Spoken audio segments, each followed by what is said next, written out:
Hi you guys, welcome back to my channel. Today's Zero Waste Wednesday video, we're going to be talking about low waste Valentine's Day ideas.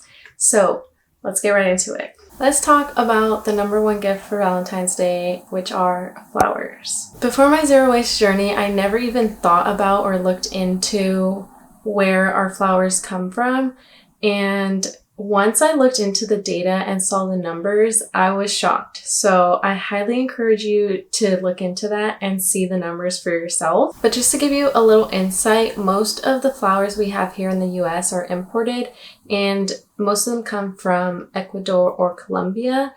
And these places don't have the strictest restrictions on for labor or the use of pesticides. The flower industry is $1 billion industry, and from cutting to packaging to shipping, anywhere you look at it, it leaves a huge carbon footprint. Now, this doesn't mean flowers are completely off the table. Let's face it, I'm a sucker for flowers myself, but there are some responsible steps and choices you can make for lowering your carbon footprint when it comes to choosing flowers. Looking into sustainably sourced and packaged flowers are going to be better for the environment.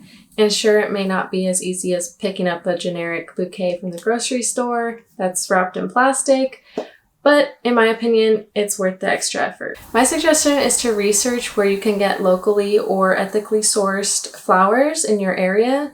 And if they're not telling you where the flowers are from, then that's going to be a red flag. Another good place to check is your farmer's market. Usually they have a lot of that information and they're wrapped in butcher paper, which is always a plus. Luckily, most of my audience is in LA, so we have a little more accessibility to these resources.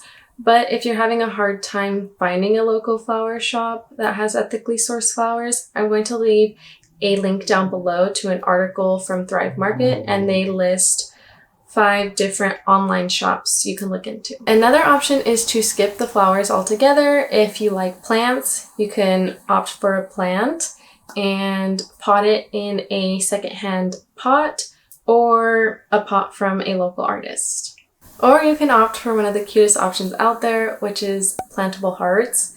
These are pieces of paper that are in the shape of a heart, and they have seeds in them. So all you have to do is plant them and then watch the flowers grow, which I think is the cutest thing ever.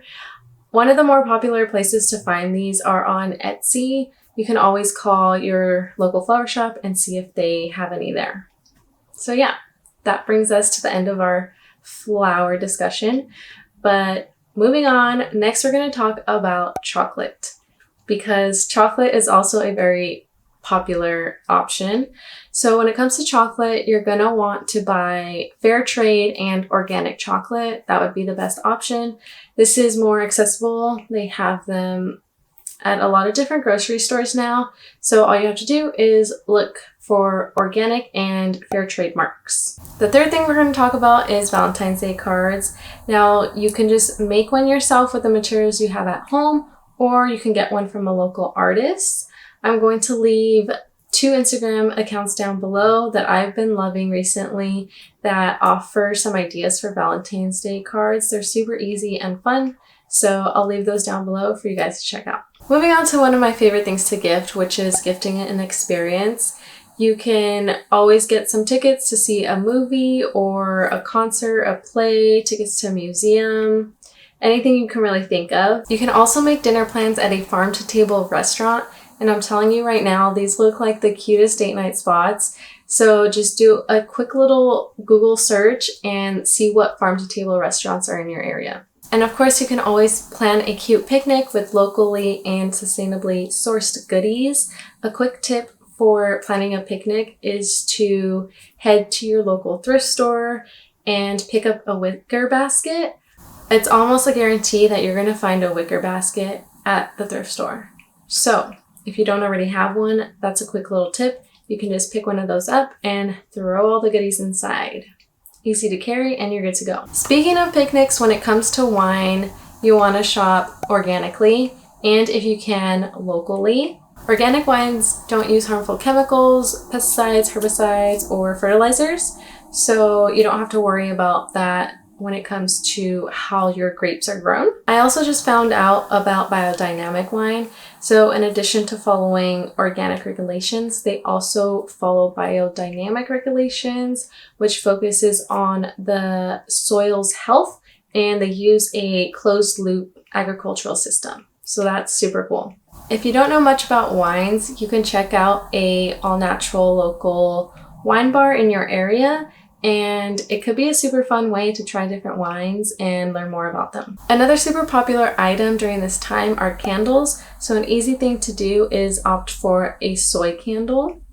These candles are better for the environment, and they're also gonna burn longer. There's so many different options on the market right now for soy candles, so it shouldn't be hard to find one.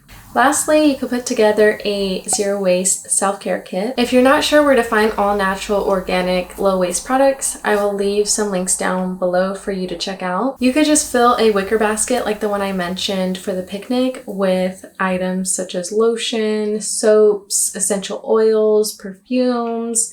You could even add a candle, or you could add any of the items I've already talked about and just throw them all into that wicker basket. The options with that are really endless, so it's a fun way to add any special little gifts you have into one big gift.